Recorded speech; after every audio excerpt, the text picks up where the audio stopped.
Robert Kiyosaki is an author of more than 25 books, best known for his Rich Dad, Poor Dad series, which have sold over 41 million copies worldwide. He went from being a school dropout, helicopter pilot in the Vietnam War, and broke businessman to becoming a multi-millionaire investor and best-selling author. Need motivation? Watch the top 10 with Believe Nation. Top 10, I got a top 10. Got my motivation high for my top 10. Gotta learn from the wise women and men. All my life, like 9 for my top 10, top 10, 9. This one's for my top 10. Hey, it's Carmichael, and I make these videos because you are probably the most ambitious person in your circle, but you know you're capable of more, and you get that push by surrounding yourself with the best. So today, let's learn from one of the best, Robert Kiyosaki, and my take on his top 50 rules for success. Enjoy. Okay, let's kick it off with rule number 1. Experience makes you smarter. So the last thing I want to talk about debt is one of the best investments I made, because I started off with no money like most people. You know, my first investment was a little $18,000 condo in Hawaii, and I made a whopping $25 a month. I didn't make much money on that deal, but every time I did an investment, be it real estate or business, I got smarter, because experience makes you smarter. So I started with just a little $18,000 unit. I broke out my credit card. I paid the $2,000 down payment with my credit card, so it was 100% finance. Now, most experts will say you, that's stupid. You don't do that. But if you know what you're doing, you can do it. A number of years ago, I bought a $7 million commercial building. I paid for it with zero down. And every month, after everything is paid for, it puts about $30,000 a month income in my pocket, or $360,000 a year for no money down. So that is the price of having a good education or a bad education. A good education is knowing the good debt versus bad debt and how debtors can win if you know what you're doing. Rule number 2, the more you give, the more you receive. I don't know what the heck with people think about money, but that's what I get a lot of, is kind of this, well, you know, money's not spiritual. I'm just saying it's your attitudes, you know, a person's attitude towards money. I make a lot of money, but I give a lot. You know what I mean? It goes to biblical principle: the more you give, the more you receive. So when I meet somebody who's doesn't have any money, it just means they're not giving something. Yeah. You know, so a lot of times there's people who would like more, but they're not giving anything. Yeah. So they're like my poor dad. You know, he belonged to the labor unions, and he wanted to work less and get paid more. Well, that's anti-religious to me. Yeah. If you want to get paid more, work more, give more. That's how I see it. Rule number 3, change the way you think. Discipline I had to get into was I always pay myself first, even when I had no money. And when I have all these bill collectors calling me, I use them as inspiration. You know what I mean? Really? Oh, when they're hounding, the government's hounding you, bill collectors calling, because I've been broke, so I can understand what it feels like to be broke. When those guys are calling you, instead of shrinking and going into the shell and eating my pizza, Yeah. I use it as motivation to go out and make more money. So I use my bill collectors as motivation, and that's why I paid myself first, even though sometimes I wasn't paying. What would you pay yourself? I always bought assets. I'd buy a house, or I'd put money in the bank and things like this. But it was just a habit. Exactly what you're talking about. It's up here. It's about changing the way you think. That's what the whole book is about. That's it, because we're our biggest asset. We're also our biggest liability. Rule number 4, focus. But the common wisdom, the old intelligence idea, is to diversify. And what I believe in is something else, is increase your financial IQ, your financial intelligence, and instead focus. And what focus stands for is this: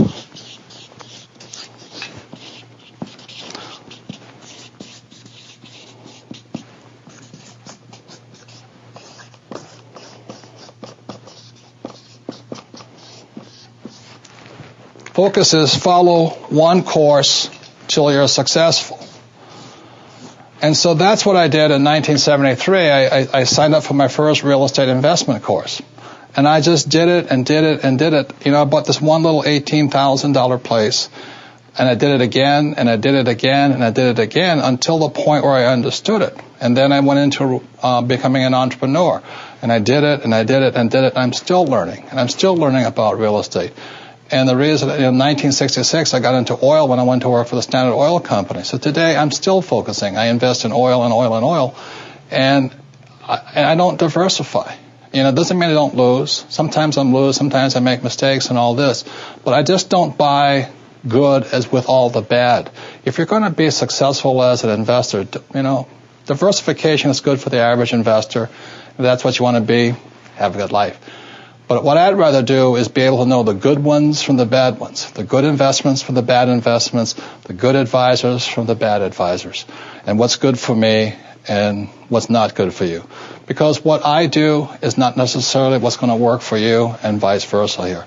So that's why I really think instead of diversification or diversifying, the new rules of money say follow one course until you're successful, and then keep doing it. Because once you find that way of being successful, you can do it again and again and again. Also, if you want to have more self-love, confidence, and motivation, check out my 254 series. They're free. The links to join are in the description below. I don't cheat on my wife. I don't cheat on my customers. I don't cheat people. I don't cut corners. If I can't do something, I'll tell you up front. If I screw up, I'll tell you. Most PhDs tell me I can't write. Yes, I said I can't write, but I can't sell. I make a lot of money, but I give a lot. You know what I mean? Definitely. It goes to biblical principle. The more you give, the more you receive. Rule number 5, hard times bring new opportunities. The thing is, you see, when people, economies go up, economies go down, we might go into a depression worldwide. Like I said, France is in very big trouble. Germany's okay. England's in big trouble. China's in trouble. So if we go that, we go to a worldwide depression, and it might take 10 years, to come out of it. But during these times, this is the best time. I have made more money in the last 3 years than ever before in my life. I bought five golf courses last year out of bank. That's impressive. Yeah. Well, the bank. Courses. Yeah, Donald bought 10. They're giving them away. No one told me. Yeah, but you have to know how to operate them. You have to be an entrepreneur. Yeah. So the banks just call you up and they say that there was 5 golf courses and 1 hotel. In the States? In Arizona, yeah, Golf Mecca, And this Japanese company had it, and they asked me if I wanted to buy it about 5 years ago for $260 million. And I said, does it make sense? It doesn't make sense at $260 million. So they told me I didn't know what I was doing. They said, okay, buy. And then 1 year ago, this summer, the Citibank called up and says, you want those golf courses? And they gave me the money to buy them. Rule number 6, design the business properly. And just to reiterate, was in approximately 1975, I came out with this product, and we were extremely successful, but we kept running out of money. The more successful we got, the more we ran out of money. So that's when I went to my rich dad, and I tried to borrow $100,000, and he chewed me out. He says, why would I invest in a dumb product when you have a bad business? And so that's when he began teaching me the next level of my entrepreneurial education.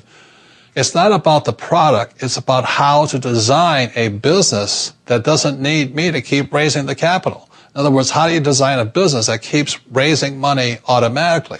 And today the Rich Dad company is cash rich, cash keeps pouring in because the ability to raise money constantly was designed into the business. And once again, this is the diagram. This is the BI triangle. These are the 8 pieces that make up a business.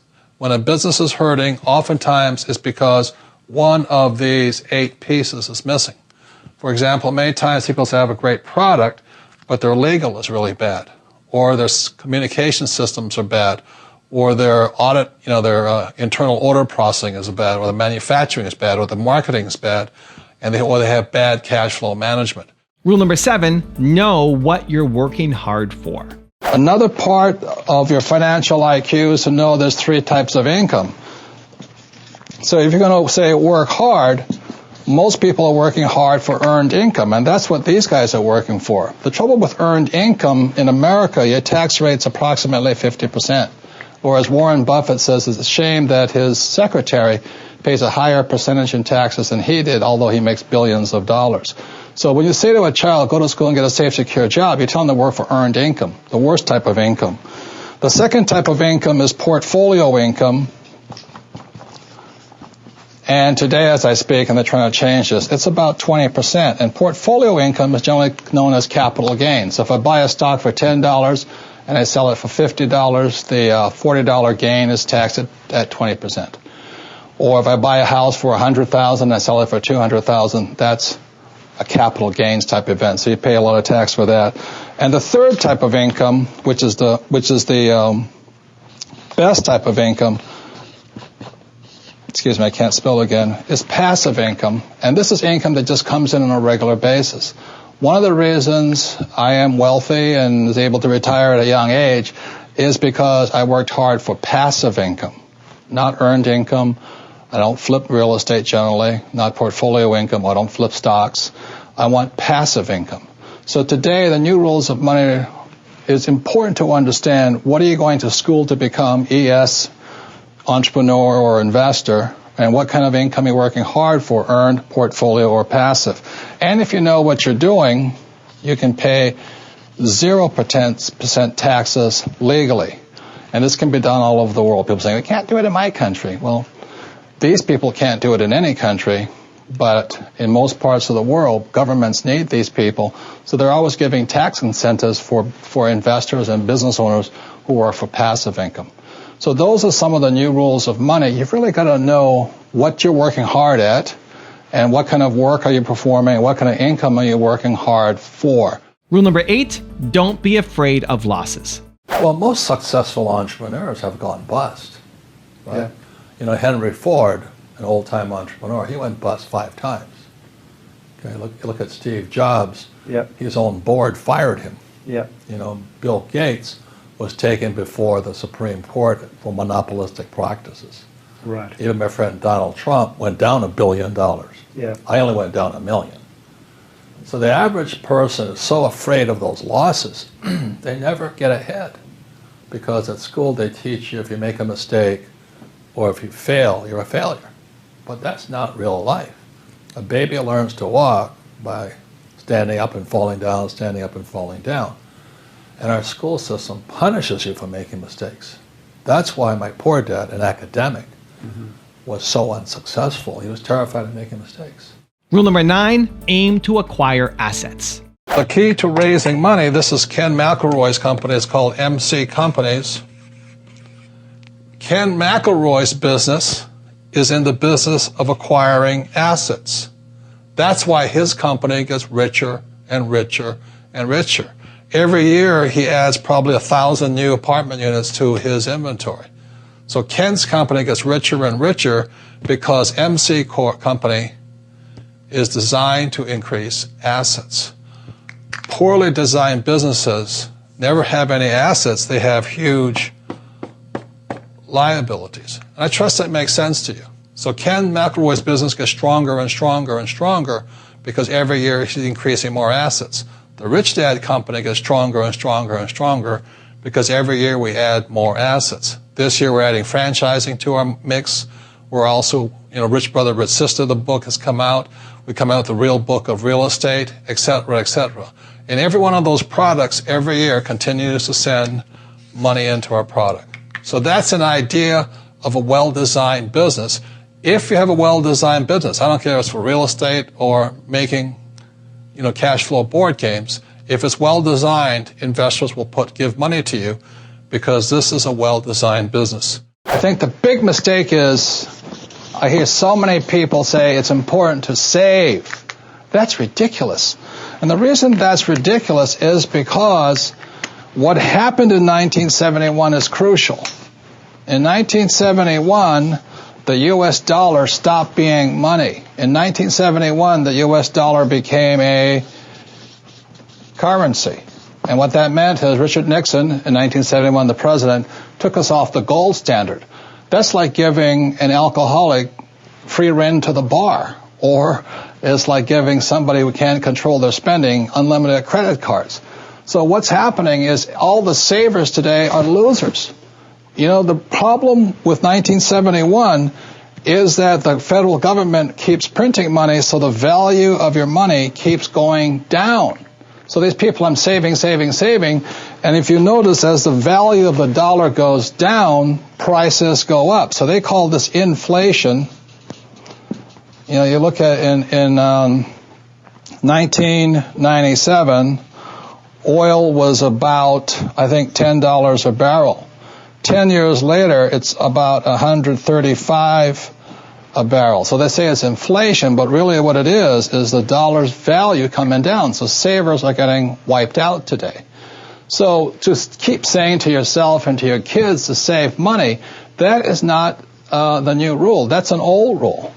So a very big problem for most people is stop using the word save and use the word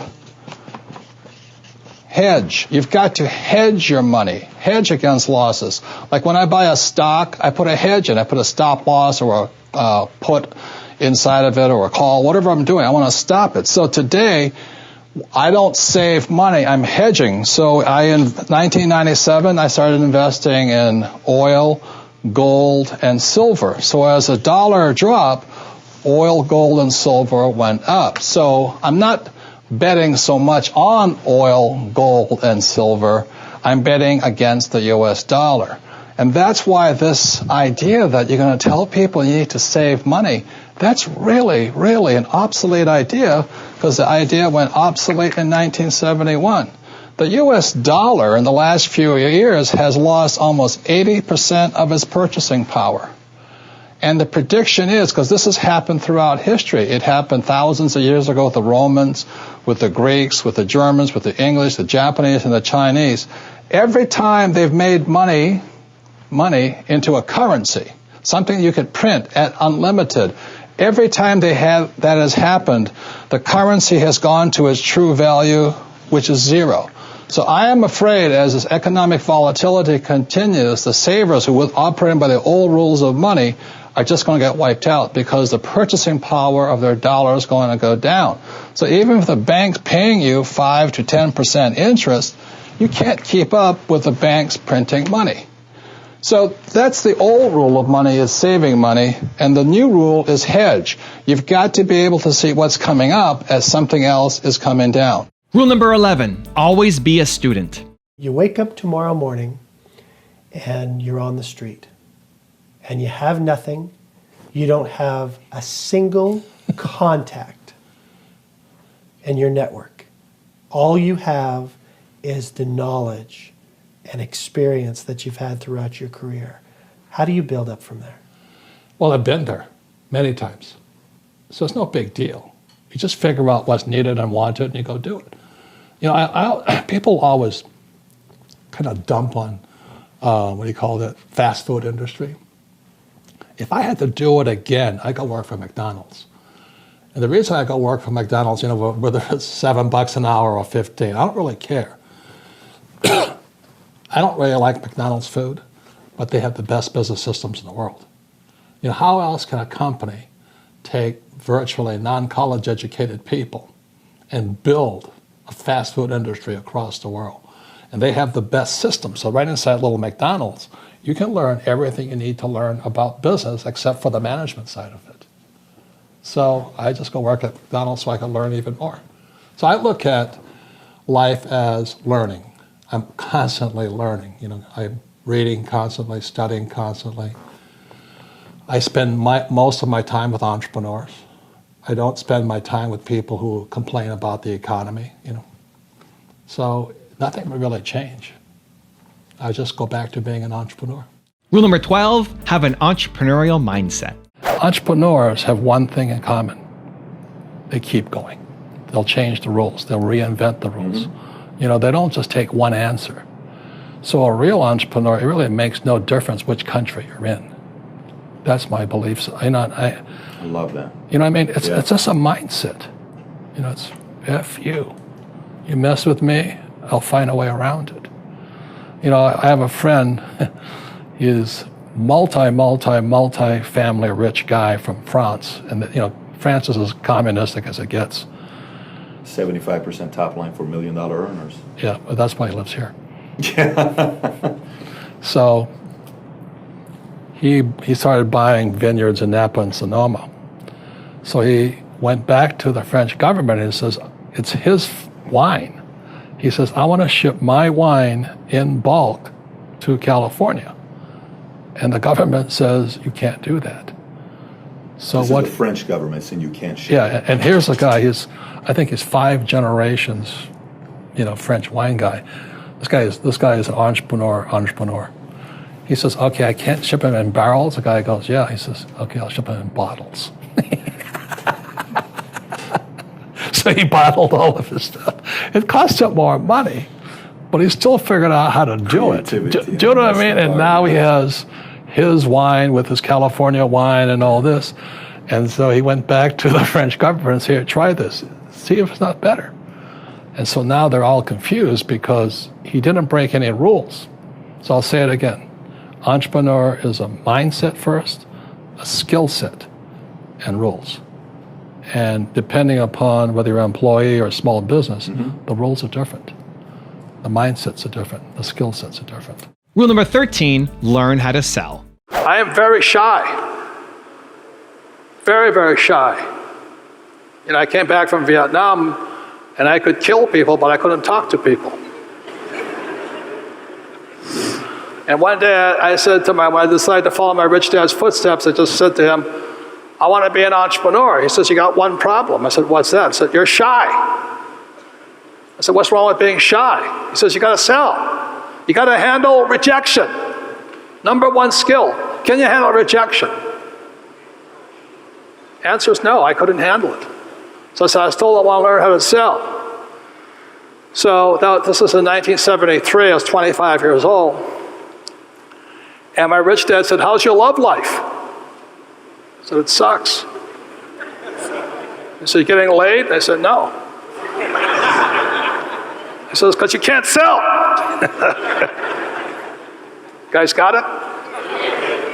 So when I talk about what skill do you need, when the shit hits the fan, you better start selling. So I went to work for Xerox in 1974 so I could learn how to sell. It took me 4 years. Then I was number 1. Okay? And today I'm a best-selling author. Most PhDs tell me I can't write. Yes, I said I can't write, but I can sell. If you can't sell, you don't make money, period. End of statement.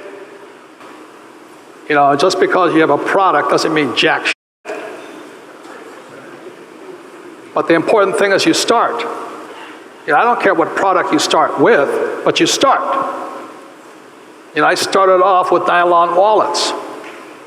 Success wiped me out. We couldn't sell, and all of a sudden it took off. Then I couldn't finance because the sales kept going through the roof. Now, trouble is I kept borrowing and I couldn't sustain the sales. Next lesson. But that's how we learn. Okay? Rule number 14, be a team player. Because I'm one of those kids that don't like school. School is good for people who like school. But here was my poor dad, head of education, PhD, on the governor's board of Hawaii and all this stuff, and his kid, me, I'm flunking out of school because I can't read, I can't write. And I said I couldn't read, I couldn't write. I was bored out of my mind. I was just, hey. So what I did instead was that's when I met my rich dad, who was my best friend's father, and he used these things called a game. See, games are the best teaching tools. See, when I'm playing this game, this is how the rich taught their kids battle strategies called chess. My rich dad taught me to be a rich man playing Monopoly. We played Monopoly hour after hour after hour. The formula for great wealth of Monopoly is 4 greenhouses, 1 red hotel. So today in Arizona, I own 8,000 greenhouses and several red hotels. I just play Monopoly for real. So that's the power of a game, because a game engages me mentally, physically, because I actually have to move things, emotionally, because when somebody knocks me out, I better wake up. I made a mistake. And spiritually, because it's spirit that wins. If you just saw Golden State play the play Wasn't the. that something? Oh, you know, everybody's. I mean, I love LeBron James. I love Cleveland. You know, but one guy cannot take on a team. And I think LeBron scored 60% of all the points in assists and all that, but a better team beat him. So when you look at business is the same thing. Business is a team sport. I have to have good accountants, good attorneys, good marketing guys, good tech guys, great staff. I have to have great leaders, you know. The trouble with most entrepreneurs are self-employed. So they quit their job. And, you know, in America today, the SBA, the Small Business Administration, says there's 28 million small business owners. 28 million. 24 million are classified as non-employers. Remember, they're a one-man team. You know, they'd be like, this guy said, okay, I'm going to take you on. Are you crazy? But that's what most entrepreneurs are trying to do. Because that's what they're taught to do in school, to be the rugged individual. You know, in school, I was very successful as long as I could cooperate at test time. But in school, cooperation at test time is called cheating. In the real world, the guys that have the biggest team win. So all I focus on is putting the best team together. Meanwhile, a lot of the time, the A students in school, they're the doctors and lawyers, they're sitting there all by themselves. They're sitting ducks, but they're entrepreneurs. Do you know what I mean? It's just a mindset, tactics, strategy. I went to military school. I'm a former Marine. So I think like a military operation, which I love chess. So most entrepreneurs, you know, they have this job and they go, okay, I'm going to be an entrepreneur. And this guy just massacre them. That's very good. Because they went to school, they learned to get a job, and they take tests on their own. They have to be the smartest. That's like the LeBron James. I don't want to be the smartest guy in my team, but I want to have the best team. And that's why I win most of my games. That's great. I think like this, and the doctors think like this. I'm going, yeah, I got you, man. For some reason, I get the sense I'm going to win. That's right. Rule number 15, strive to do better. So the other thing with when people say live below your means, you don't like to live below your means, do you? No. No. And I think when you say to somebody, live below your means, you wipe their spirit out. It's like saying somebody, if you want to lose weight, go on a starvation diet. It doesn't make you healthier to starve yourself. So I would rather get financially educated. That's why I read your books, because I want to, this is my greatest asset. I want to feed my brain so that I can expand my means without getting into excessive debt or where I start to lose. Because debt, like I say, is a two-edged sword. But telling somebody to live below your means is almost inhumane. I never felt good doing it. I wanted to strive to do better every day. I want to do better every day. I liked a good life. Like I tell the story of taxiing underneath your jet. You know, I was in my jet, but it was a little Learjet. And I look up and there's a 727, and I taxi under it. I said, "Holy mackerel!" You know, it's big boys and their toys, but nonetheless, it inspired me. I said, "Okay, I'm in a Learjet now. It's time to step up." And it doesn't mean the jet will make me happier. What makes me happier is the wanting to get better, to get smarter, to do better. Rule number 16, seek mentors. If you did not have the rich dad in your life, what would you be doing today? It's hard to say if I didn't have my rich dad, because as a young kid, starting at probably about the age of 5, 6, 7, 8, 9, I really wanted to be rich. So I think number one is desire, you know, and then you naturally seek your role models and teachers. And in my lifetime, I've had multiple rich dads. You know, my rich dad was my best friend's father starting at the age of 9. And then today, I still seek mentors and wise men and wise women, because that's how you get wiser, is by hanging out with smart people. Rule number 17, do your research. Everyone says finding good real estate is hard when you're getting started. What's the value of good network and good partnerships? Well, I'll say it again. In 1973, I came back from Vietnam, and I was a pilot out there. And I took a real estate course. It was $385, 3 days long. And that was a lot of money back then. I was only making $500 a month, so 385 was all I had. And the instructor at the end of the program said to me, he said, or to the whole class of about 30 of us, he says, your education begins now that you leave the class. You didn't get educated while the class. So his assignment was that everybody, or 30 of us, we had to pair up in team, get up in teams, two or three at a team, and we had to look at 100 properties in 90 days. And he says, don't buy anything, just look at 100 properties, do your evaluation of each property, write a short blurb about it, why it's good, why it's bad. And it's at the end of 90 days and 100 properties, then you make up your mind if you're going to buy something. He says, if you haven't found one property in 100 deals, you start again. You start again with another 100. And that's why most people are not rich, is they're not willing to go through that process of looking at 100 deals to find one deal. And there's sometimes, and you and I know, you look at a lot of frogs to find one princess. But when you find that one princess, everybody goes, oh, well, how do you get so lucky? Well, I looked at a lot of dirt dogs out there, Mm-hmm. And that's like anything in life. You don't marry the first man or woman you meet. Hopefully you kiss a couple of them, before you do. Rule number 18, become a leader. My last paycheck, I still remember it clearly. It was one of the worst and the best days of my life. And I was in Puerto Rico. I was working for Xerox. And my boss gave me my last, it wasn't a paycheck, it was a bonus check. I think it was about $30,000. Taxable, it's the only problem with that.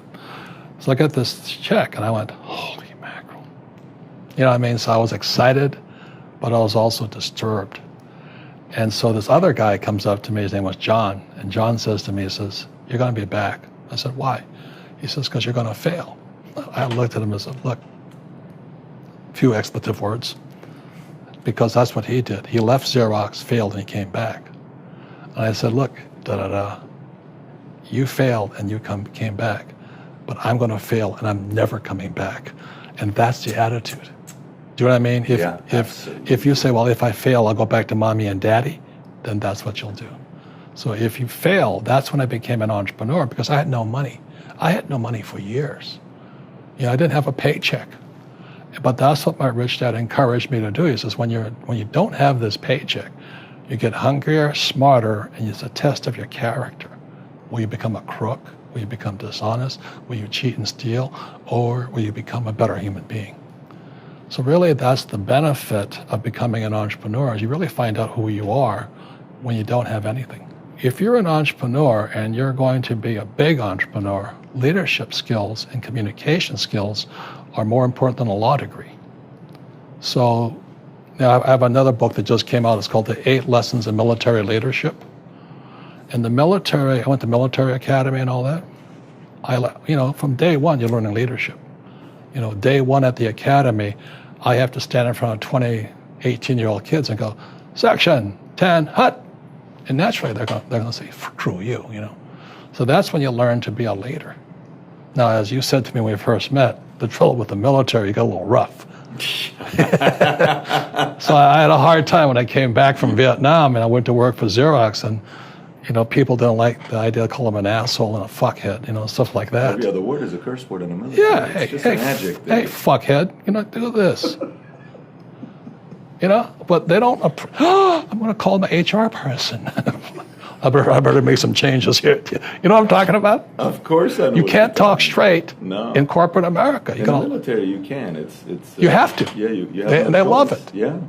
You actually get promotions if you do in the military. Well, when I got called names, I said, oh, the guy likes me.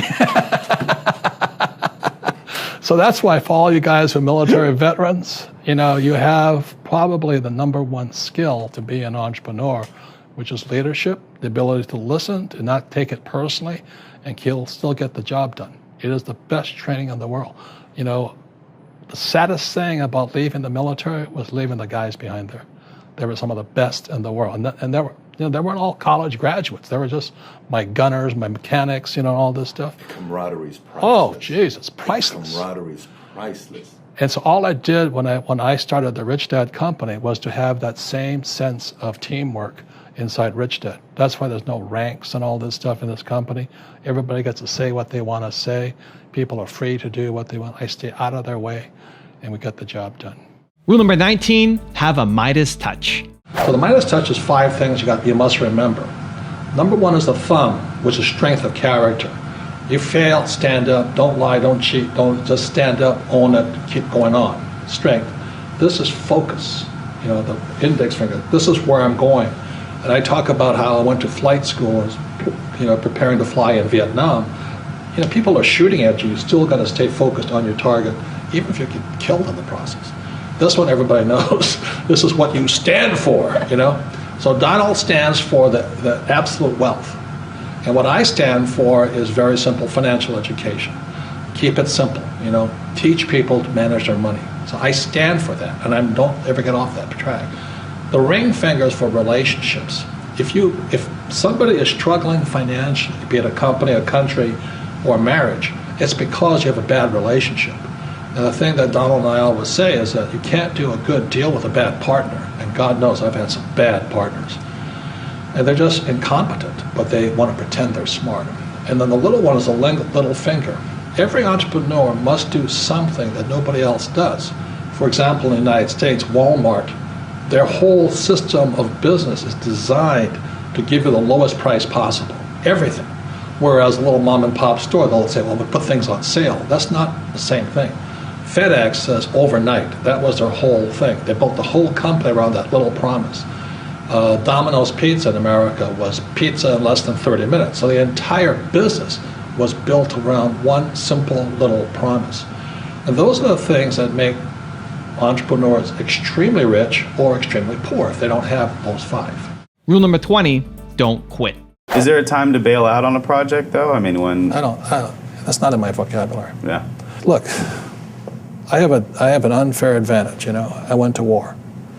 And at war, I'm alive because other guys died for me. When you see stuff like that, how can I quit? Most guys are just wimps, pussies, cowards. They don't have it. So they should get a job. Rule number 21, master sales. Well, I always say the number 1 skill of an entrepreneur is the ability to sell or communicate. Number 1. Because sales equals income. So if your sales are down, your income's down. But it's not just selling your customer, you got to sell your employees. That's really tough, And then next is selling my investors. So I'm selling investors, I'm selling employees, I'm selling customers, and I'm selling myself. I got to talk myself into, I don't have the pleasure of being down. Entrepreneurs have got to be up. Because if you're down, your employees know it, your customers know it, the market knows it. So number 1 is sales. But when you look at the big picture, there's 3 things an entrepreneur must learn. Number 1 is PR. And what you're talking about is PR. The other day, Fox News interviewed me to find out if I would endorse my friend Donald Trump for president. You know how much that's worth? They co-branded us. Kiyosaki, Rich Dad, and Trump. That's incredibly priceless. So getting PR is a number 1 skill. Under that is marketing. And what marketing does is like advertising. They want to set the customer up to get ready to buy. Oh yeah, I saw that Kia ad. I want to buy a Kia. I want to buy some land, I want to buy this. So the customer is now primed to buy it. That's marketing's job. Then the last thing is a sale. So if you've done a really good job on PR, then you've done a great job on marketing. The sale is like that. They walk in, they buy. But if you have no PR and you have no marketing, you have to pound, hard close. Well, Mr. Customer, today's changing business environment, you should buy my insurance and all. And people today hate sales pitches more than ever before. So the number 1 sales job of a true entrepreneur is to develop your ability to get PR. And I'll say it again, most entrepreneurs are not good at sales. They're horrible at marketing. They have no idea what it is. And they can't get any PR. And so they struggle. And again, sales equals income. So they crash. Rule number 22, learn through trial and error. How does an individual that sort of opens themselves up to learning, actually make sure they don't get sort of roped into the wrong advice and the wrong teaching? Well, unfortunately, that's part of the process. I've had bad teachers as well as good teachers. But that's part of life. That's real life. It's like, how do I know she's the right woman for me? Should I marry her? Well, I don't know. Or is he the right man for me? I don't know. If you don't know, you don't know. And sometimes you don't know until after you get married. It's the same as money. There's no real answer to that. The trouble is those school teachers tell you there's an answer. There isn't an answer. There's trial and error. There's learning. You're going to make mistakes. I've made a lot of mistakes, but they've been very good for me because I've learned from them. But schools tell you if you make mistakes, you're stupid. And that's why most teachers are poor. They don't make enough mistakes. Or if they make a mistake, they don't learn from them. Rule number 23, hang out with the best. If you want to stay small, be the smartest guy on the block. And that's why most accountants, most attorneys, most doctors never get rich. It's because they're too narrow. They're experts in toenail removal or something, you know what I mean? Or my attorney, that poor guy is an A student, but he knows jack about outside of that. Whereas I never had, I flunked out of high school twice because I can't write. It's irony that I'm a writer today. But the reason I'm pretty good is because in the military, we're taught to be generalists, not specialists. So when I sit down with my team, I have accountants, I have attorneys, I have media guys, I have IT guys, I have graphic designers and all this. So I operate as a team since I don't know anything. So in actuality, being a great entrepreneur means I could be the laziest guy and I can know the least. But I have to have a very smart team with just a ring finger around me. So because I was never smart, I had respect for people who are smart. And a lot of times I meet A students and they think they're the smartest guys on planet Earth. And that lack of respect is what keeps them small. And that's what most corporate guys want to do. Stay small, you gotta climb that corporate ladder, you gotta beat the other guy to win the job, and it's all that stuff. It's not the way an entrepreneur really works. It's corporate. It's school system. You gotta beat out for the grades, you gotta have the best grades. I don't have to be the best, but I have to hang out with the best. Rule number 24, be a good leader. What's your philosophy when it comes to human resources? How do you get the right people? And then how do you keep the right people? It's the most important part of business. That's why I went to military school. Then I was a Marine Corps. The reason when I talk to military veterans, you probably have the most important skill of all, because all we're trained to do, whether you're a general or a private, you're taught to be leaders. It is a number one skill of an entrepreneur is people skills and leadership skills. And unfortunately, most people don't have it coming into. So when I do my talks to veterans and all this stuff, I really want to encourage them, because they're pretty depressed because they can't get it. They're a Walmart greeter, which is a good job, but they're afraid to take the leap into entrepreneurship. But military guys, I don't care what branch of service, just by the indoctrination process and the survival rate, whether you go to combat or not, is that you learn leadership skills, people skills. You've got to have that.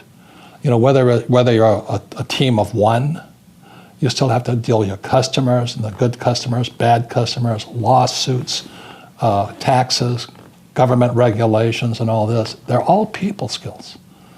So when somebody says to me, what do I need to learn? I said, boy, you better learn how to communicate pretty quickly to people you don't like and get them on your side. How to win friends and influence people. Basic book. The number one skill of an entrepreneur is people skills. Rule number 25, adjust to change. I don't think the dollar or the rand will be around in 50 years, but I know gold and silver and blockchain will be. Your job is to figure out which one you're going to work for. Correct. This reminds me of the year 2000. Year 2000 when the dot-coms came on board, and there was all these dot-com companies. And everybody was just throwing, if you put, Robert Kiyosaki.com, I could raise $1 million. Well, that's where Bitcoin or cyber currency is today. Everybody's just throwing money at it. And one or two will survive, but I would say 80% won't survive. And so you just got to pay attention. I'll say it again. Your competition is the future, because it's going to change so fast. And if you cannot adjust and change with it, then shame on you. That's the way I look at it. And if you think you know all the answers, then I'll pray for you also, because I definitely know I don't know all the answers. Is that I never invested in Bitcoin, but I invested in Ethereum. because I have very good friends who are well into invested into Ethereum. So it does count on who your friends are that you're going to get rich. And if you're hanging out with friends who are poor, or family members are poor, or brothers and sisters who are poor, your odds aren't good because your brain will be too slow for the future.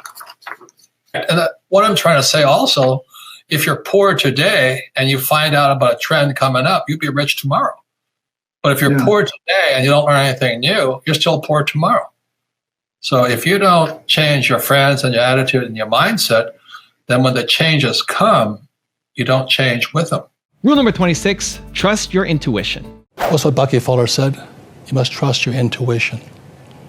And it's called your gut feeling a lot of the times. And scientists have just recently found out there's actually brain material in your gut. That's why you get a bad feeling. And that's kind of where intuition comes from. It's more from your gut rather than your brain. And my intuition kind of changed because I went to Vietnam twice. I was a good Marine, U.S. Marine pilot and all this. I was doing it for God, country, and America, all this stuff. And one day I was standing on the battlefield in 1972 and I said, what am I doing here? Why am I killing these people? I don't hate them, they don't hate me. And that's when my life, you start waking up as you grow older.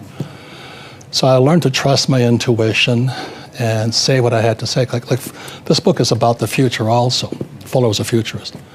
So for me to write Rich Dad, Poor Dad in 1997, nearly 20 years ago, was about the future. It wasn't about 1997. Rule number 27, work on yourself. I always say to people, it's your mental skills, how do you control your thoughts, emotion, because I have a bad temper. When I lose my temper, nobody likes me. So emotion. And then it's physical skills. If I look like a bag of dirt and I'm not strong, people pick up on that. Health is important, all that. And then spiritual. I don't cheat on my wife. I don't cheat on my customers. I don't cheat people. I don't cut corners. If I can't do something, I'll tell you up front. If I screw up, I'll tell you. Do you know what I mean? As you and I know, there's a lot of scum out there who are entrepreneurs. But they have bad personal skills. They have bad responsibility skills. They're not legal, ethical, moral, and spiritual. And I think today, the way the world's going, you better legal, ethical, moral, and spiritual. Rule number 28, become financially literate. I always ask people, what did you learn about money in school? And for the answer for most people is nothing. They all learn economics, balance a checkbook, but that's really not money. And the reason they don't learn about money is because the story of Rich Dad, Poor Dad is my poor dad was a PhD, which stands for poor, helpless, and desperate. No, he's a good man. But as you know, they don't learn much about money. And see, my father knew nothing about money. And that's the problem. So we have all these academic elites, like Obama and Hillary and those guys. They run the country with no financial education. Rule number 29, be prepared.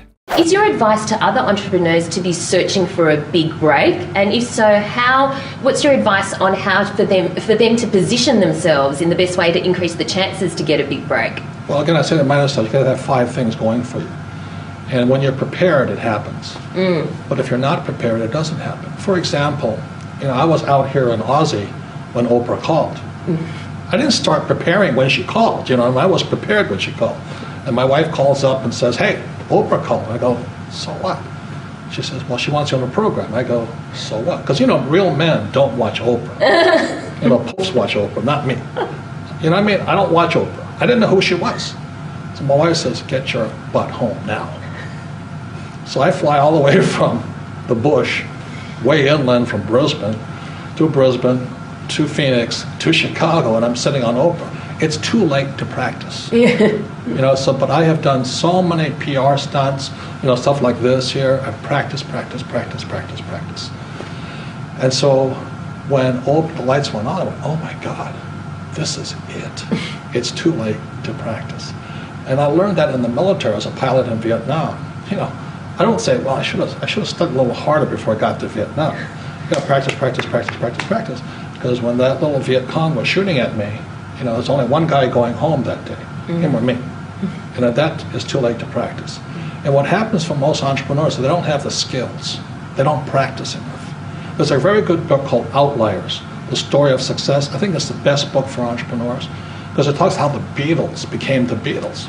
You know, they played more than any other band in history. They played almost for free in Frankfurt or Hamburg, wherever they were. And the average person doesn't practice enough. Okay, great advice. Rule number 30, keep it simple. And I will say this to most people because I'm an old guy. Yeah, having started 2 mines myself, one silver, one gold, one in Argentina, one in China. It's a lot cheaper to buy gold and silver. You know, I didn't have to raise $27 million and then have the Chinese government steal my mine. You know what I mean? It's like I could have just bought gold and silver with $27 million, probably worth $50 million today. You know, so I like to keep things simple and not think too much. That's why I like God's money, gold, 79, silver, atomic number 47. It'll be here when the cockroaches are dead. That's all I think about. Okay. I don't ever sell gold and silver. I just every year, every month, I acquire more, and it got to be a big problem because I had to ship it to other countries because I didn't want somebody coming stealing it from me, and I don't keep them in banks. But I never sell, and that drives people crazy. And they go, "Well, how do you not sell if you buy the stuff?" I said, "Well, I use fiat currency to make money, and I use debt." I borrow to buy assets. And they go, "Well, how do you do that?" I said, "Education. You got to practice, you know." I play Monopoly every single day. But I use fake money to play Monopoly. And with Monopoly, I buy real money, which is gold and silver. Rule number 31, be a lifelong learner. My attitude is this: if you're going to be a real entrepreneur, you have to be a lifelong learner. I am studying, learning constantly. I never stop. And that's my competitive advantage. But also my core advisor team, we never stop together. You know, I have my accountants, my attorneys, my bankers and all that, we study together. That's what we do when we get together. We don't play golf, we don't drink beer, we study. Because study is the way you win. But you have to know what you're studying because, you know, what you put in here, garbage in, garbage out, right? The other thing you have to be careful is who's your teacher, who's your mentor. You know, I took golf lessons once at the Biltmore, and it was the most horrible golf lesson I ever had. Because that was a golfer, the teacher and I just did not get along. So they brought a new golf instructor in, and I learned to love the game again. You know what I mean? So as an entrepreneur, be very careful who your teacher is, because they can either kill your spirit or increase your spirit.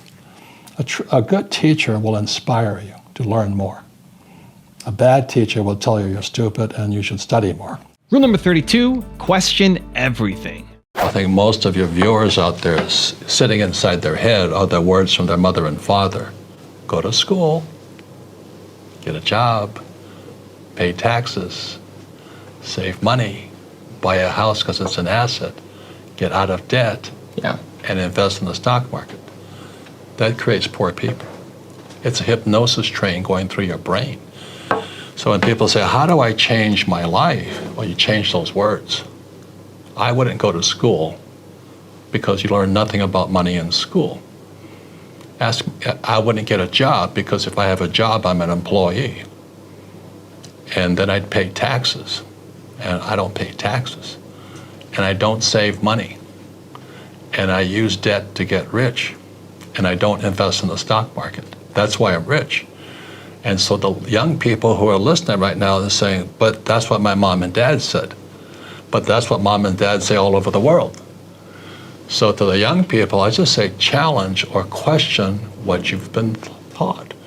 Because from the Bible, I'm not religious, the word becomes flesh. So if you say, go to school, they say, "But I learned nothing about money." Get a job, you become an employee. If you're an employee, you work for money. I pay taxes. Then they tell you to save money. Why would you save money when the government's printing money? You know, and get out of debt. Well, debt is money. I use debt to get rich. Most people use debt to get poor and invest in the stock market. I don't invest in the stock market.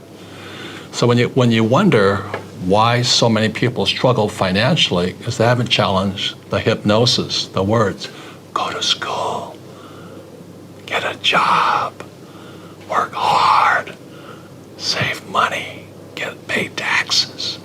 Until you question those hypnotic trances, you don't change. Rule number 33, don't follow the herd. The question I ask you is, are you following the herd? You know, the herd generally goes off the cliff like a bunch of lemmings. You know, how many are doing what your mommy and daddy told you what to do? Go to school, get a job, invest in a well-diversified portfolio of stocks, bonds, mutual funds, and ETFs. Is that what you're doing? Are you hoping that the next person elected, whether it's President Trump or one of the other candidates, will save the economy? Well, we have a very important show for people like you, because this program is about you have to do the exact opposite of what everybody else is doing. Because if you keep doing what everybody's doing, I'm afraid everybody's going to go off the cliff. And that cliff is not too far away right now. Rule number 34, find passionate people. What I found out, the accountants and attorneys who went to the biggest schools are not the best. I have found what I'm looking for is somebody who may be a private guy who is passionate about entrepreneurship. So they're a great attorney for entrepreneurs. You know, they're not, you know, most attorneys are looking for the big client, like I want to work for, you know, General Electric. What I want is the attorney and the accountant who are passionate about it being entrepreneurs.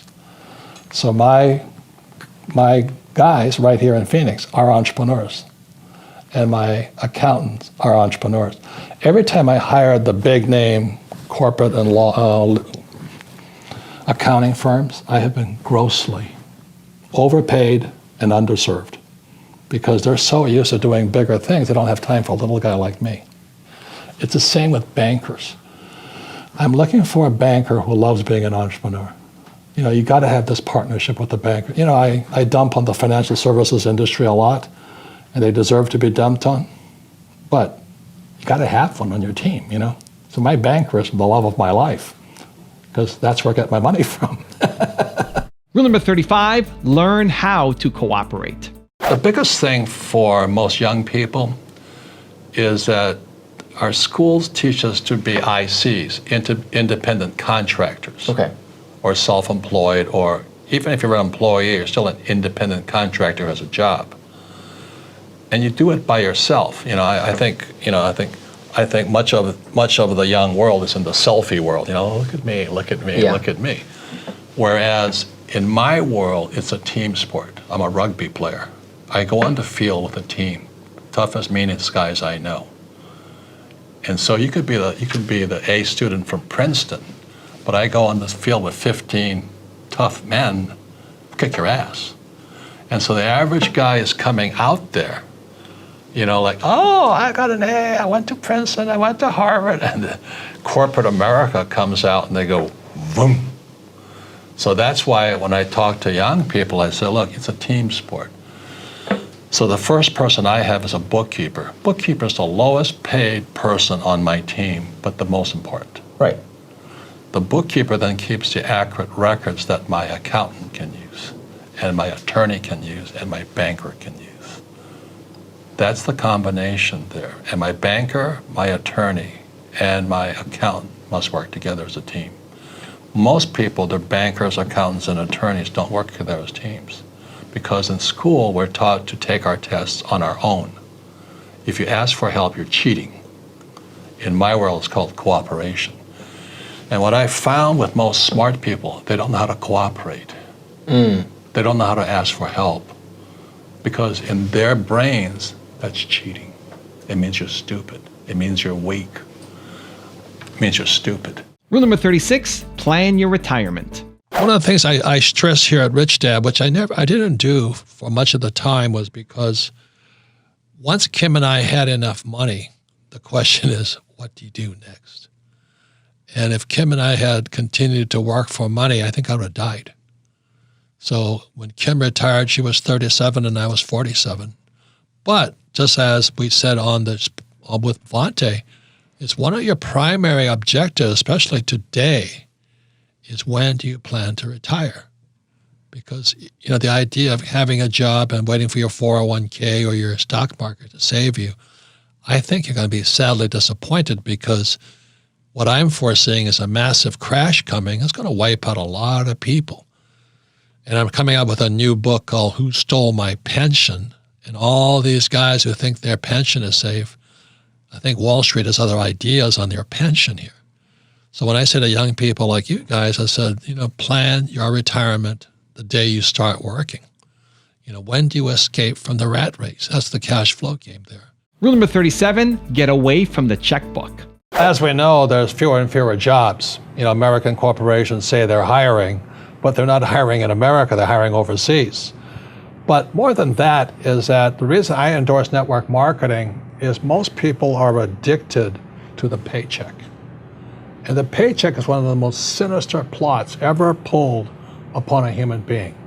If you need a paycheck, you've sold your soul. You've sold your body, your mind, your spirit, and your emotions. You sit there in fear of losing your job, or can I get a raise, or, will I get promoted? And then why would you do that? Another thing about the reason we endorse network marketing, we don't think of it as a network marketing, we think of it as entrepreneur development. Because if you need a paycheck, this is not your business. We build businesses. So sometimes when Kim and I do a deal, we may not receive a paycheck for 5-6 years. And so these guys come, am I going to get rich quick? And some people do. I don't know if you do or not. But that is an employee, get rich, loser mindset. And so the thing that network marketing does is really kind of cure you of that loser paycheck, get rich quick mentality, and actually build a business. We build businesses, and that's how we're rich, but we didn't get rich quick, and I don't need a paycheck, and I never want a paycheck. So that's kind of a revolutionary thought to most people up there who went to school to get good grades and get a job, and then you get a high-paying job, and the higher-paying job, you pay higher taxes, and you wonder why you never get ahead. That's because you went to school to get a job and a paycheck. You've got to get away from the paycheck, and sometimes it might take 2-3 years to get away from that. And that's what network marketing teaches people. It's an entrepreneur's mindset, it's an entrepreneur's spirit, not a loser employee, I need a paycheck mentality. Rule number 38, build your brand. A big part of what makes a company successful is whether or not they have a brand, B-R-A-N-D, almost misspelled it. Okay. And brand, people think, well, it's the communication, But a brand is more than that. The reason Rich Dad is so valuable right now is because it is an internationally known brand the same way as Trump is known as a brand. And the real question on a brand is not just communication. See, a brand makes it easier to sell. When somebody says Rich Dad, they go, oh, I think I heard of that, or I know what the guy stands for and all this. So what a brand really is the entire BI triangle. If you're going to create a brand, especially in a world that's overcrowded with advertising, communication, the webs, iPods, print, blogs, there's so much competition now for a person's time, it really is more important that you become a brand. So there's a shortcut communication. Like if I say the word Ferrari, you get a picture of something in your mind. It's a whole body effect. But if I said Hyundai or Kia, car, they're probably just as good a car, but you get a whole different emotional effect just by the brand name. So I'm not saying Hyundais are better or worse than a Ferrari, but I'll pay more for a Ferrari than I will for a Hyundai. I don't own a Hyundai, by the way. I own a Ferrari. What does it mean? It's a shortcut communication. Like if I say the word Apple, some people think of computers and some people think of red apple. But for the guys like me I'm an Apple fanatic, the brand means a lot to me. I love Steve Jobs. He's one of the best entrepreneurs in the world right now. And if I say the word Marine Corps is a brand. It communicates everything, the mission, the team, the leadership, the style, the message. The Marines have a saying, we're only looking for a few good men and women. That means we just don't want to be like the Army. We have to position ourselves away from the Army, the Air Force, and the Coast Guard, and the Navy. So brands are so vitally important as a communication tool, especially in today's over-communicated to world. There are more people competing for your customer's mind, their time, You know, how many blogs can you read? How many magazines can you read? How many television sets can you read? How many games can you play and all this? So today, if you're going to be an entrepreneur, it becomes more and more important that you become a brand. Rule number 39, don't hang with losers. There are people who want to go into real estate, but they have the negative Midas touch. Everything they touch turns to shit. You know, it doesn't turn to gold. And they, no matter what piece of real estate or no matter what stock they go into, they have a loser's mentality. And that's why I don't hang out with losers. Well, I'm a good, hard-working person. I say, I know, but you're a laborer. You're not an investor. You don't understand me. But I'm a good person. I go to church every Sunday. I work hard. I say, yeah, but you're still a loser. It doesn't mean you're a bad person. Does that make sense, guys, here? You're a loser. You're a financial loser. That's what it means. It doesn't mean I don't want a bad partner. Rule number 40, don't take sides. I don't like to take sides. I would say all coins have three sides, heads, tails, and the edge. And I like to stand on the edge and look at both sides. I don't take right or wrong because somebody is right if somebody else is wrong. You know, to go to war was right for me, but to those guys you mentioned, it was wrong. And if I get into that battle, it's the same battle between Trump and Sanders, Bernie Sanders, or Trump and the Clintons. It's not worth my fight. You know, my fight ended in Vietnam. So that's where I'm at. I teach capitalism. Rule number 41, take on challenges. I only became an entrepreneur because it was the greatest challenge I could take on as far as my personal education, personal development. Yeah. And it wasn't to make money, you know, and as I said, my first business was a nylon and Velcro surfer wallet business, and the mistake I made, I was successful. And we grew internationally so fast, I just couldn't finance my success. And so I started borrowing money, and which was good. I started to learn how to raise capital. I learned how to negotiating, you know, the reason I was in Korea fighting Taekwondo was I was out there negotiating anyway for production because we were manufacturing in Hawaii where the cost of manufacturing was too high. Sure. So I had to fly to Korea and Taiwan to negotiate manufacturing.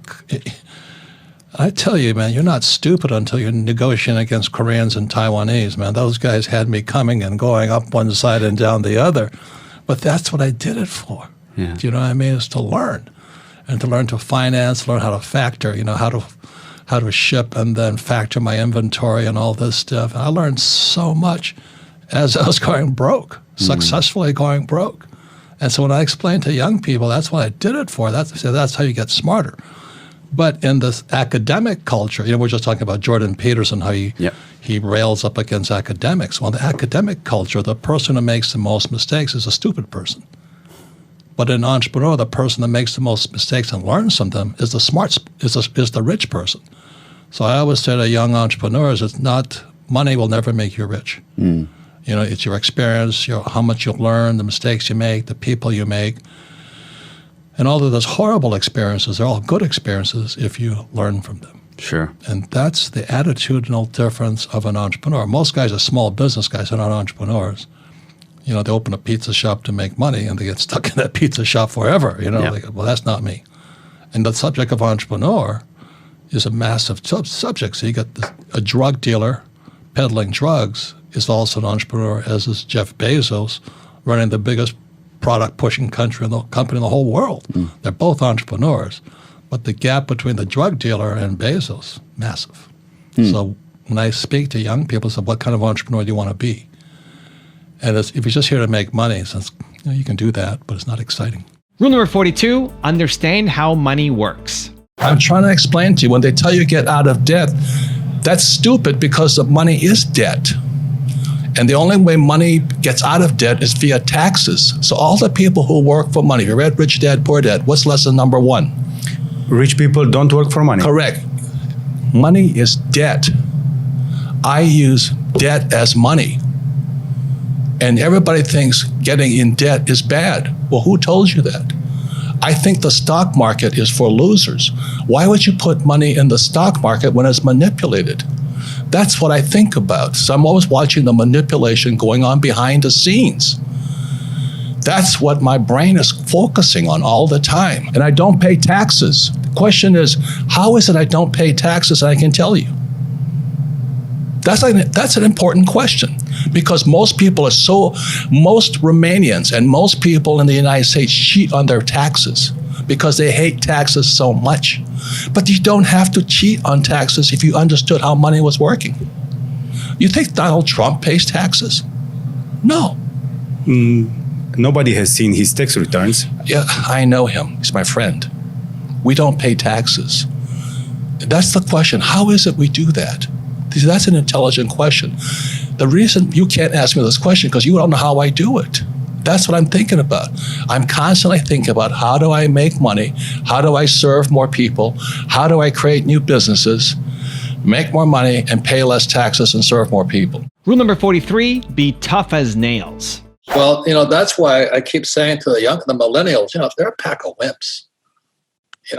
I meet millennials who are just horrifyingly weak. Snowflakes, I call them. They go to college and doormats. They're taught trigger events or whatever. I don't know what they say today, but they've got to have special rooms where there's no whatever. I'm going, holy mackerel!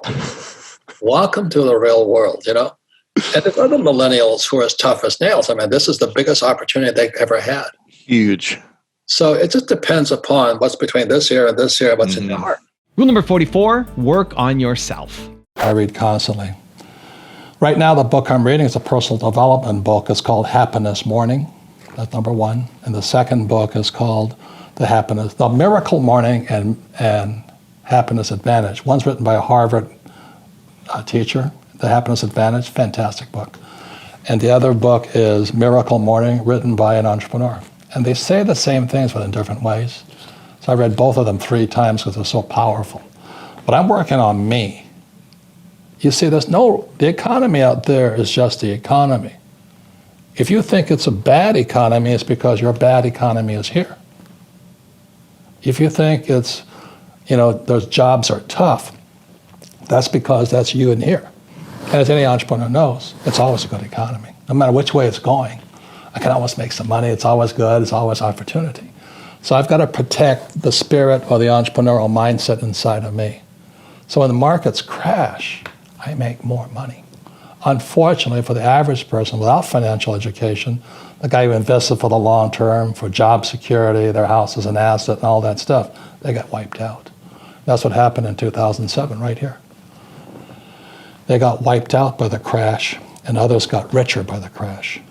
And that's the difference. Rule number 45, learn from monopoly. I think there's people trying to do good by educating outside of the traditional school system where I think they're more limited.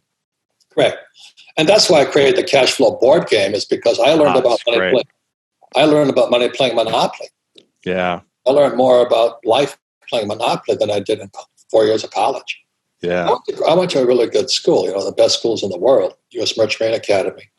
I came out a rich man, but it didn't teach me much about money. I was only a high-paid employee. Rule number 46, don't let yourself get brainwashed. I just think about the economy, business, world affairs. My job is to make complex financial systems simple enough so the average person can understand it. That is extremely difficult because most people are brainwashed when it comes to money. Go to school, get a job, work hard, pay your taxes, save money, get out of debt, buy a house, and invest in the stock market. Everybody who follows that program is been brainwashed. I don't even care about money. I make a lot of money because I understand the system. I would never go to school, get a job, work hard, save money, get out of debt, buy a house, and invest in the stock market. I do everything exactly opposite. Rule number 47, have a family office. It is insane. The several things that I find, one more time, second book, Cash Flow Quadrant, ES, on the right side is B and I. And that's where guys like Mark Cuban and Damon Johns come from. They're professional investors. They acquire companies, they finance companies. They have what's called family offices, not home businesses or home offices. They're family offices. So I have a family office. So when I was a young man, my rich dad said to me, someday you want a family office. I said, what does that mean? I got an office. He goes, no. It's where you have a whole team of people moving your money for you because you got so much money coming in. Say too much money is a problem also because you got to keep moving it. So I have a family office, and that was part of the whole process of becoming rich was so I could learn to have a family office. And the average guy has a 401k. Why am I kicking his butt? I don't care if he went to Harvard. I'll kick his butt up one side and down the other, making millions, not paying taxes, but keep moving my money. Rule number 48, focus on spiritual intelligence. Well, I always say quit your job, but that's not, I don't have a job. I've only had one job. And I never wanted a job after that because I had to be hungry. Not to say, but we're all different. We're humans, we're different beings. If I show you this diagram here, it's why I created my cash flow board game. Because we have 4 different intelligences. We have mental intelligence. We have, I don't know what that one is, physical intelligence. You probably have very good physical to make, football and all that. Yeah. Emotional intelligence, but spiritual intelligence. So I went to military school in New York. The first thing is spiritual. I become a Marine. It's spiritual. Yeah. You know what I mean? Because you're putting your life on the frickin' line. Yeah. So Nassim Taleb, wrote the book, The Black Swan. He also wrote Anti-Fragile. He says there's 3 kinds of people in the world. There's fragile, and that's what our school systems are putting out. Fragile, wimpy, snowflakes. And that's your choice. You want to be that way? Have a good life. The second type is then, so a fragile is like a champagne flute. Yep. You hit it, it shatters. Then the second one is called robust. And a robust person is like the rock. You can pound on them, dump on them. Yeah. They take it. But that's all they do. They take it. And then anti-fragile is somebody like you where they pound the crap out of you and you get smarter and better because of it. So I love Nassim Taleb. A lot of people call him Dr. Doom. But the way I look at this whole thing, this economy, we're probably going into a depression. We're not going to get out of this one. Really? Oh, yeah. And so the thing is this good for you or bad for you? I'm looking forward to it. The last crash was 2008, and I made more money in 2008 than in my whole life. So this one here, 2020, I'm going to get even richer. But other people are going to get poor. And if they're baby boomers, they're going to blame it on this coronavirus. Oh, my health, hey, hit the road, put on some running shoes, change your diet, get some sunlight, get healthy. Don't be a wimp. But, oh, no, I'm so afraid of dying. I'm going, you're already dead. You don't even know it yet. In the Marine Corps, we used to call them corpse people. Right. Corpse, not core, yeah. A corpseman. No, a corpseman. A corpseman is a person who's dead but doesn't know it. Wow. They're so afraid of dying. They're already dead. Yeah. It's about taking action, taking control of your life, taking control of your health, your finances, everything. This is the best time to be alive right now. Rule number 49, choose how you will live. What should the people understand about this way of living? Because we cannot all be entrepreneurs. Some people need to get some jobs. Or should we all try and look at how we can change our lives in the way you show it in your books and your keynotes? It's up to the person. It's up to the person. It's a free choice. You want to be an employee, you choose to be an employee. You want to be an entrepreneur, you choose to be an entrepreneur, but you've got to study. They're two different people. What you have to study is different. Mentally, emotionally, and spiritually, they're different people. An entrepreneur is extremely different than an employee. But it's a different study. The trouble is our school system trains us to be employees. Go to school, get a job, work hard, save money, pay your taxes, get out of debt, and invest in the stock market. That makes you poor. And rule number 50, the last one before one very special bonus clip, is learn how to make mistakes. The biggest thing for an entrepreneur is you've got to learn how to make mistakes. And the school punishes you for making mistakes. Second, you have to operate in a team. Everybody talks about team, except in school. If you take tests as a team, you're called cheaters. Yeah. So just those two mind constructs. The average guy goes out there afraid of making a mistake and starts a business and they make mistakes, obviously. Then they don't have a team. Now, I've got a special bonus clip from Robert on how to know what your calling is that I think you're going to enjoy. But before that, it's time for the question of the day. I want to know, what is one big mistake you've made that you have learned from? Let me know what it is. Share it with Believe Nation. Put it down in the comments below. And if you made it this far in the video, you're still here watching, I want to celebrate you, because Believe Nation, we don't just watch videos, we do something about it. So if that's you and you commit, you promise you're going to take action immediately after watching this video, give me a hashtag Believe down in the comments and tell me where you're from, because I want to celebrate you. You see, there's 3 types of ways people work. Number 1 is a job. Number 2 is a career. And number 3 is a calling. So let's look at it this way. It's not the job you do, it's your point of view on it. So a school teacher, I would say probably 30, 40%, it's just a job. You know, they're school teachers not because they like teaching, but they like the benefits, they like the pay. You know, for them, the paycheck is the reward for doing something they don't want to do. The second is a career. So a school teacher goes in that this is my career. You know, someday I'll be vice principal or, you know, some superintendent and things like that. So that's their career. And then we've all had teachers where their whole life soul is in teaching. Those are the best teachers. Well, those are the ones I remember. I also remember the ones who were the job guys. They were the worst, some of the worst I've ever had. You know, I just argued and fought with them. They're the reason I left school. So when I talk to entrepreneurs, I say, is it just a job? Is it your career to be an entrepreneur, or is it your calling? And there's nothing right or wrong, you just be honest with yourself.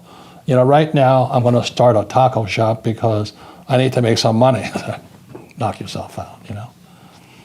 But when I started my first business, it was not to make money necessarily. Money is important because money is fuel for the business. But I wanted to learn to be an entrepreneur. So I started nylon Velcro wallets. I don't love the product. The product sucks. But I wanted to be a great entrepreneur. So I was willing to do a product that I wasn't passionate about, but I was passionate about learning to be an entrepreneur. And then when I became successful as an entrepreneur, I have enough money. I said, what do I want to do next? You know, I retired at 47. I had enough money coming in. And I said, well, I hated school. I love education. I just hated school. I loved most of my teachers. I just hated school. You know, because every time they said to me, go to school and get a job, I said, but I don't want a job. I want a business. You have to get a job. Do you know what I mean? It was the programming I didn't like. So with that said, I became an entrepreneur in education. And today I make millions as a teacher. But I make it as an entrepreneur. So when people say, well, don't you have enough money? I said, it's not about the money at this point, because I have plenty. It's about the job. You know, it's what's my calling. If you want to see the top 50 I did on Warren Buffett, check out the video right there next to me. I think you'll enjoy it.